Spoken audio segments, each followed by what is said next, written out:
businessmen especially in founding those educational institutions and doing those activities?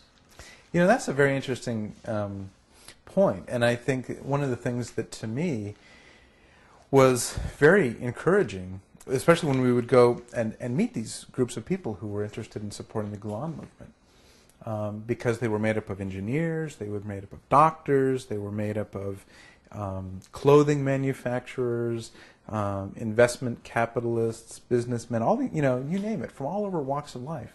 And here they were talking about the importance of interfaith dialogue, talking about the importance of intercultural cooperation and peace.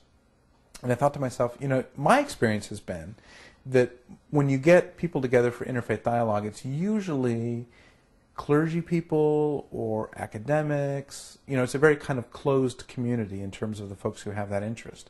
Not everyday folks, at least in the United States. And in Turkey, here you have people who are able to see and appreciate how it is that interfaith dialogue and intercultural communication and cooperation actually make for a better society. In other words, it's a kind of, they understand the civil connection, that you actually contribute to a better society, to a more civil society when you engage in these kinds of things. Whereas in the United States, we're so privatized and we're so separated and segregated in our spheres of influence that we don't see how, I mean, to be a business person, you would be concerned only about your company, only about your profit line. You wouldn't care about how you make a difference in the rest of society.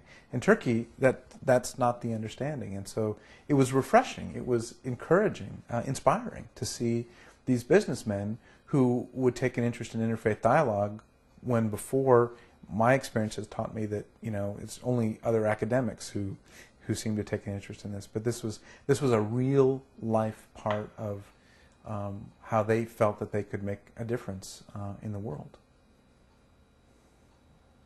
So this kind of education model,